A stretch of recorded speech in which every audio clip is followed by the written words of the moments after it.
Los efectos del cambio climático se hacen sentir de manera notoria en Argentina: 3 años de sequía, bajantes pronunciadas de los ríos, olas de calor cada vez más intensas, así como tormentas de tierra, incendios forestales, inundaciones periódicas, componen un escenario que impulsa a tomar decisiones inmediatas. Una de las alternativas que tiene más promoción en los últimos tiempos, no solamente en Argentina, sino también en todo el mundo, en Europa, por ejemplo, en España, tiene que ver con los bonos verdes, que es un título de deuda emitido por organizaciones públicas o privadas con el fin de financiar proyectos sostenibles y ambientales. De esta manera buscan atraer interesados en apoyar proyectos con un impacto positivo en el medio ambiente, como por ejemplo la energía renovable, la eficiencia energética, también la conservación de la biodiversidad. Los bonos verdes tienen una estructura similar, un uso similar a los bonos convencionales, pero en realidad su fin tiene que ver con utilizar esos fondos que se limiten solamente a proyectos ambientales verdes específicos. Y la certificación y los estándares son importantes. A menudo son certificados los bonos verdes y evaluados por organismos independientes para así garantizar su sostenibilidad, una iniciativa que pretende mitigar el cambio climático que ya es irrefrenable. Lo tenemos en línea a Pedro Pozas Terrados desde España. Para mí, principalmente, los grandes responsables de la crisis climática que estamos viviendo y padeciendo en muchos lugares del mundo, por supuesto, son los políticos, que son los que tienen el poder de hacer leyes. Por lo tanto, es muy bonito en las elecciones, ha pasado en España también, en muchos lugares del mundo, cuando llegan o cuando no llegan o cuando ellos quieren, pues lanzar al aire, pues bueno, pues que van a poner medidas ecológicas para mitigar la crisis del cambio climático, e incluso pues hacen leyes como haciéndonos responsables a los ciudadanos. Una pequeñísima parte puede ser culpa nuestra, pero enteramente, casi enteramente, la culpa es de ellos. A ellos les pagamos para que precisamente busquen soluciones y hagan leyes para mitigar esta crisis ecológica. Pues en Argentina es una lástima. Yo conozco a Félix Díaz, que es un líder indígena del pueblo Com. Lleva 2 años y medio acampado frente a la Casa Rosada para que puedan atenderles a los pueblos indígenas. Entonces, y mientras tanto, Naciones Unidas está diciendo constantemente que hay que aprender de los pueblos indígenas, que son los verdaderos protectores de lo que es el medio natural. Yo fui nombrado por Naciones Unidas en la COP25, que se celebró aquí en Madrid. La COP es la reunión de todas las naciones por el cambio climático. Bueno, pues era una verdadera feria. Eventos que tenían, pequeñas charlas que terminaban con refrigerios, y sin embargo, a los verdaderos que estaban pidiendo, ¿no?, la protección de las tierras y la protección del Amazonas y la protección de los bosques tropicales, no los dejaron entrar y se tuvieron que manifestar en la calle. Termina siendo una pantomima. Claro, y con respecto a lo que me decías de los bonos verdes, es que es lo mismo. O sea, los bonos verdes son deudas emitidas por las instituciones públicas y privadas para financiarse, comprometiéndose al uso de los fondos obtenidos para utilizarlos en proyectos de medio ambiente. Bueno, ¿quién es el que sigue esos bonos verdes? ¿Quién es el que mira si eso se cumple o no? Hay empresas que son contaminantes que precisamente compran esos bonos verdes para hacer como de pantalla, como para hacer una cortina de humo, como diciendo, mira qué buenos somos, y mientras tanto esas empresas están contaminando. Con lo cual es que vuelvo siempre a lo mismo. O sea, nos quieren echar cuando hablan los políticos que hay que reciclar, que hay que tal, me parece muy bien, pero quienes no reciclan, quienes no ponen medidas, quienes no efectúan leyes para que esta crisis climática continúe, son ellos. Entonces es algo que tenemos que tener en cuenta, que tenemos que tener claro. España se mantiene como el 7º emisor mundial de bonos verdes. Desde tu punto de vista, desde tu perspectiva, por lo menos hasta ahora no sería algo que ayudaría, digamos, taparía de todas las irregularidades o algunas de las irregularidades que tienen las empresas.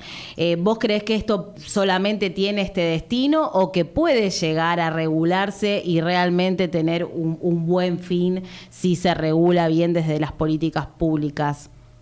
Es que, en primer lugar, tenía que ser transparentes, saber en todo momento dónde va ese dinero, dónde van esos bonos verdes y si de verdad pues se está haciendo proyectos medioambientales y si de verdad se está cumpliendo con esa normativa que quieren poner con respecto a la deuda de los bonos verdes. El caso es que como no hay transparencia, pues no sabemos nada. Volviendo a lo de la COP25, quien financió la COP25 en España fueron precisamente empresas contaminantes. O sea, que fijaros.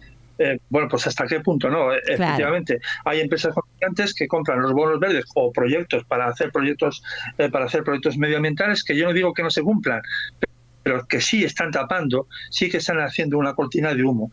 Entonces sí que tiene que haber una regulación perfecta, tiene que haber una transparencia perfecta y tiene que haber un seguimiento totalmente que no sea de las propias instituciones que compren esos bonos verdes, sino que sea un seguimiento real para que se cumplan esos proyectos medioambientales. ¿Cuál sería el camino? Porque bueno, hay una Agenda 2030. ¿Cuál sería el punto, los principales caminos que se deben tomar para, no sé si llegar a esos puntos que ya me parecen muy lejanos, pero bueno, ¿qué se puede hacer? Que el problema que estamos viendo con todas estas convenciones que hay por parte de los gobiernos, etcétera, es que llegan a acuerdos o mínimos o, por ejemplo, llegan a acuerdos que después no se cumplen. Lo primero que tendría que haber por parte de estas instituciones, por parte de los gobiernos, es que esos acuerdos se cumplan. Para impedir que esa crisis avance, resulta que sí, que hay buena voluntad, entre comillas, pero después no se cumple. Entonces ahí está el verdadero problema. Tampoco no se fuerza a ningún país a hacerlo, que es un grave error. Es que la crisis climática no es de un país ni de dos. Es que lo que nos ocurre a todos. Es que es incomprensible que los países no se puedan unir, que los gobiernos no se puedan unir y hacer verdaderas políticas verdes y verdaderas leyes que pudieran atajar todo esto. Quienes tienen la clave, quienes tienen la llave son los gobiernos, los políticos y sus leyes. Los ciudadanos lo que tenemos que hacer es intentar por todos los medios que esos políticos cumplan con esos compromisos que ponen en sus programas electorales, que muchas veces ni se cumplen. Hay muy buenos acuerdos, hay muy buenas intenciones, como decís vos, entre comillas, pero si no se cumple, la transición energética no se logra porque nosotros hagamos paneles solares en nuestras casas. Sí, yo creo que se producirá algo, que se abrirá mucho más los ojos cuando vaya repercutiendo en cada uno de los países la gravedad. Es decir, estamos viendo ahora olas de calor intensas. Está habiendo miles de muertos precisamente por golpes de calor. Cuando veamos, o cuando ellos vean que va a ser más rentable poner medidas en lugar de después de mitigar todos los desastres que va a haber por el cambio climático, será entonces cuando verdaderamente puedan hacer algo. Pero claro, ya habrá mucho sufrimiento en las personas, habrá también mucha repercusión, mucho dinero que se habrá perdido, etcétera. Pero sí, hombre, yo creo que llegará un punto para que lo hagan. Seguro. Pero claro, a costa del sufrimiento, sobre todo, de los ciudadanos, el sufrimiento de las pérdidas, la deforestación constante que hay. Eso ya no se va a poder volver atrás. Porque es irrecuperable, es irrecuperable, tal cual. Claro.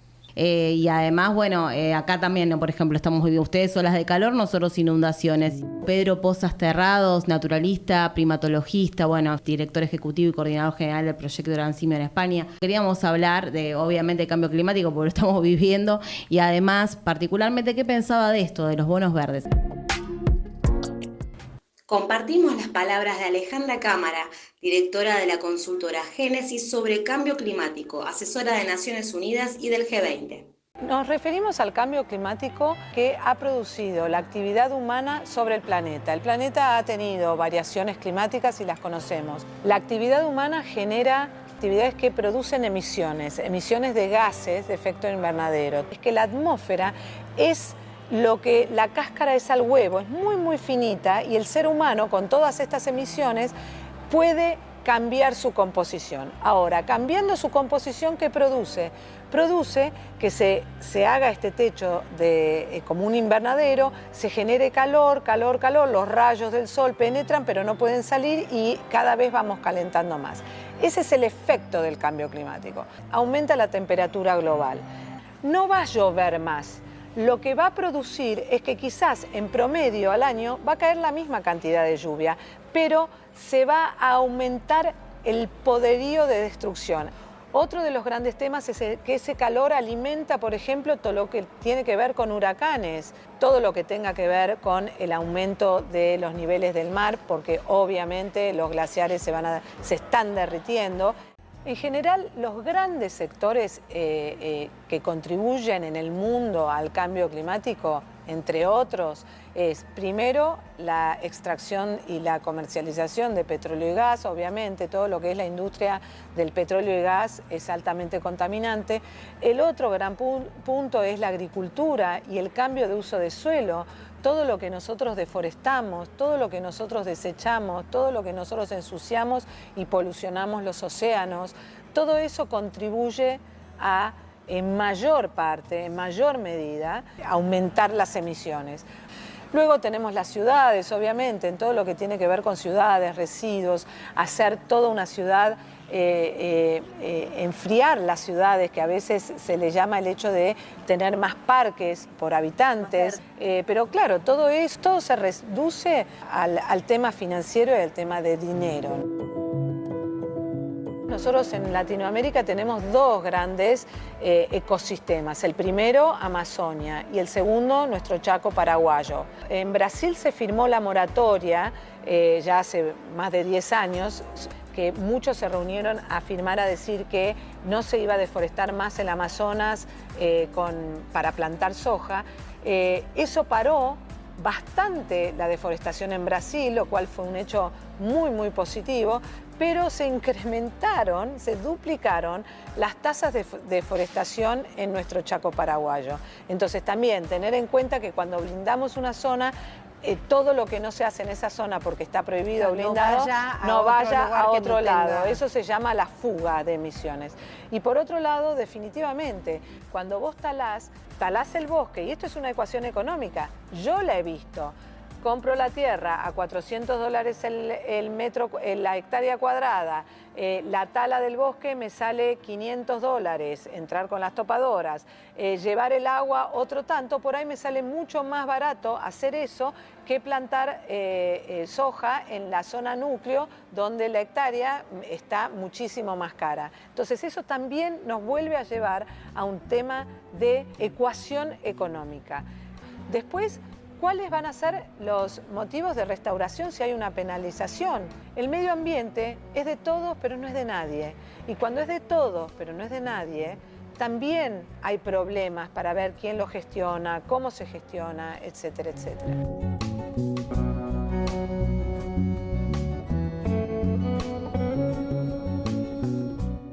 En el 2015, en diciembre del 2015, la mayoría de los países pertenecientes a las Naciones Unidas se han puesto de acuerdo y firmaron un acuerdo el cual dice que hay que limitar el aumento de la temperatura a 2 grados centígrados y hacer los mejores esfuerzos para topear esa temperatura, el aumento de esa temperatura a 1,5 grados. Ahora la gente se puede preguntar, y bueno, ¿cómo vamos en esa carrera, ¿no?, para limitar el aumento de la temperatura? Y ahí no vamos tan bien, porque los compromisos que han presentado los países tan solo reducen entre un 7 y un 7,5% de las emisiones, y nosotros, para que el mundo se dé una idea, tenemos que reducir emisiones en un 30% al 2030 y en un 55% al 2050.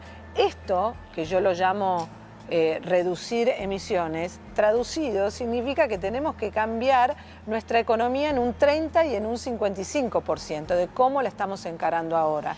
Y ese es el gran esfuerzo, porque ese esfuerzo es dinero. En Naciones Unidas y en el G20, una de las cosas que estamos trabajando personalmente, estoy asesorando, es cómo traccionar el sector privado a trabajar, a mandar recursos con los gobiernos, porque ya sabemos que los recursos financieros públicos globales no van a alcanzar para todo esto, así que tenemos que traccionar al privado. Pero para eso yo soy una gran defensora de que para traccionar al privado no lo vamos a hacer por ética, no lo vamos a hacer como tampoco quieren ponerle más leyes, porque hay lobbies, es a través de la creación de instrumentos financieros verdes. Y creo que más allá de creación de nuevos instrumentos, yo soy partidaria de enverdecer instrumentos financieros que ya funcionan en nuestros países y crearles taxonomías. Te quiero comentar que terminamos un proyecto y esto es un caso de estudio también para otros países acá en Argentina y que hemos enverdecido el sistema de cheques, hemos creado el mercado de cheques verde. Argentina tiene un mercado de cheques, cheque a 120 días, a 90 días, los que salen publicados en el panel del mercado argentino de valores. Y bueno, hemos trabajado todo el año pasado y hemos creado una taxonomía para crear ese instrumento. Puede estar no tagueado verde o puede estar certificado verde. Así que yo creo mucho en estos temas para traccionar al sector privado. Lo llamamos financiamiento verde a todo lo que tiene que ver con lo ambiental, puede ser climático o no. Llamamos financiamiento climático a lo que tiene que ver con el cambio climático. Y en general ahora voy a hablar del financiamiento sostenible en general, no solamente para cambio climático, sino también para desarrollar y poder cumplir la agenda de desarrollo sostenible, que es la de los objetivos de desarrollo sostenible, la agenda esta 2030. ¿Qué hay para financiar como instrumentos? Podemos nombrar todo lo que tiene que ver con los bonos verdes, podemos hablar del mercado de carbono, si estamos hablando de clima, ¿no es cierto? El mercado de carbono es un mercado que yo siempre le tuve mucha fe porque puede dar un gran incentivo a las empresas para que puedan reducir sus emisiones y al mismo tiempo poder tener un subsidio, ¿no?, a esa inversión necesaria para reducirlas. Hace falta mucha capacitación en el tema. Obviamente es relativo, hay países que están más en temas que otros y en general en Latinoamérica a nosotros nos corren otras urgencias. Y a las empresas, bueno, también una gran capacitación a los directivos, a los accionistas de las empresas. El mundo va a cambiar su economía. Esto no hay duda porque si no, no vamos a tener mundo. Ahora vamos a hablar con un ingeniero ambiental. Desde Colombia lo tenemos a Luis Felipe Suárez Medina. He tenido la oportunidad de laborar pues en las corporaciones autónomas regionales, en municipios y en muchas entidades gubernamentales y privadas para hablarte sobre los compromisos que tiene Colombia frente al cambio climático. Sí, revertirlo es totalmente pues una utopía, pero realmente podemos es mitigar el impacto.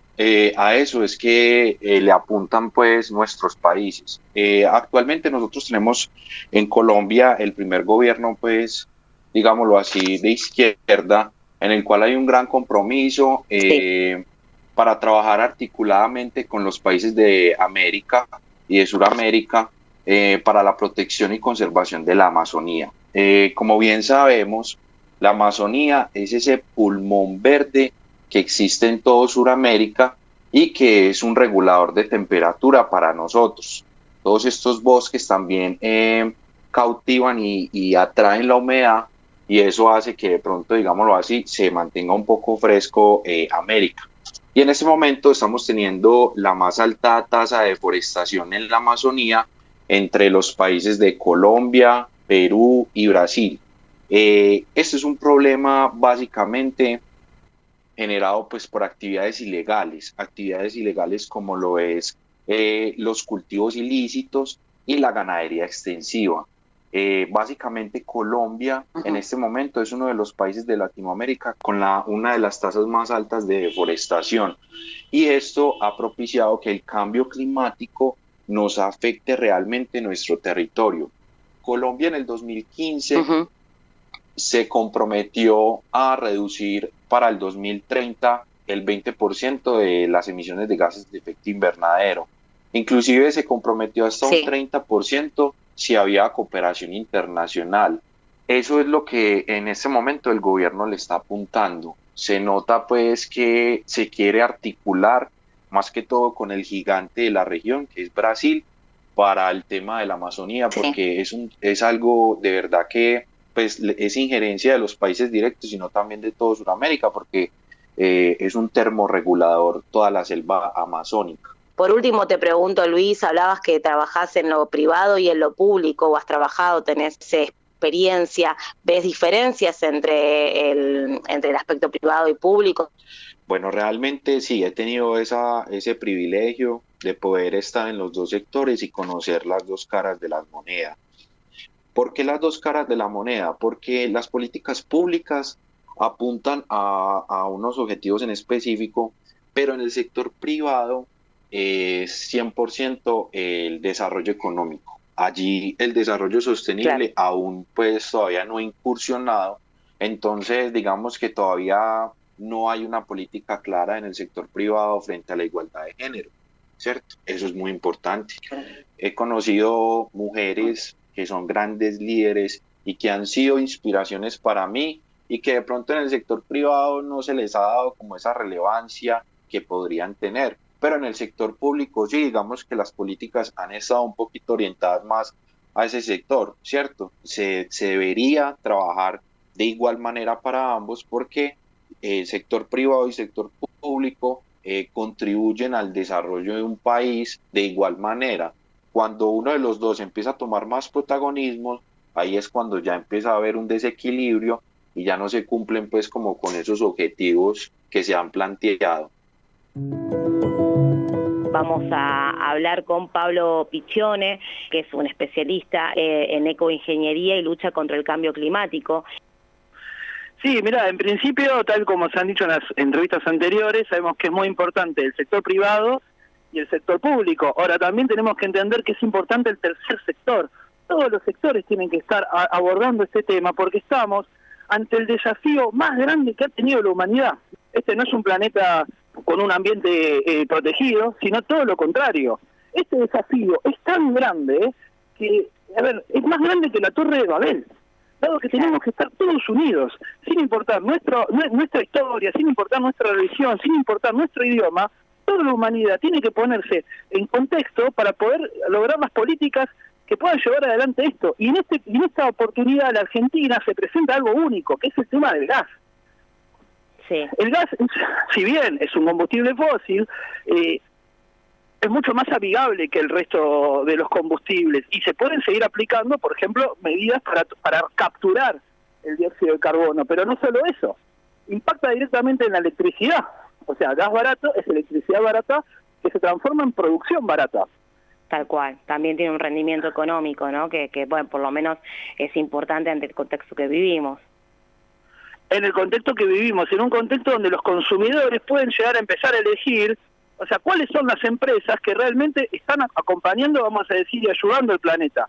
Y el gas presenta otra terrible oportunidad, que es el hidrógeno, dado que nos permite, digamos, unir el hidrógeno con el gas en lo que es el blending. Eso va a depender de cada país, de los porcentajes. En Europa, vamos a decir, ya se está trabajando. Pero lo increíble es que las empresas que adopten este tipo de tecnologías, en vez de empezar de seguir emitiendo gases contaminantes a través de sus chimeneas, van a poder empezar a emitir nubes en un contexto de crisis de crisis ecológica mundial y de crisis energética global.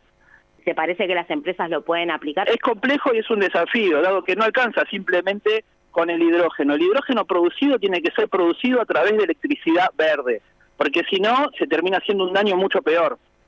Para producir hidrógeno con energía solar tiene que haber sol y para producir hidrógeno con energía eólica tiene que haber viento. O sea, hay que hacer una coordinación horaria con todo.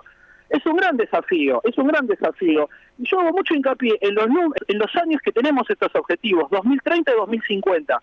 Para 2030, todos los chicos nacidos en el año 2000 van a tener 30 años y para 2050 van a tener 50. Entonces, la generación de los centennials y los millennials que hoy están incorporándose tanto a los espacios de toma de decisiones como están empezando a estudiar, no tienen que darse por vencidos, nunca jamás. Vamos a seguir hablando sobre el tema. Muchas gracias, Pablo, por esta visión que era la mirada que nos faltaba para hablar de cambio climático en el día de hoy.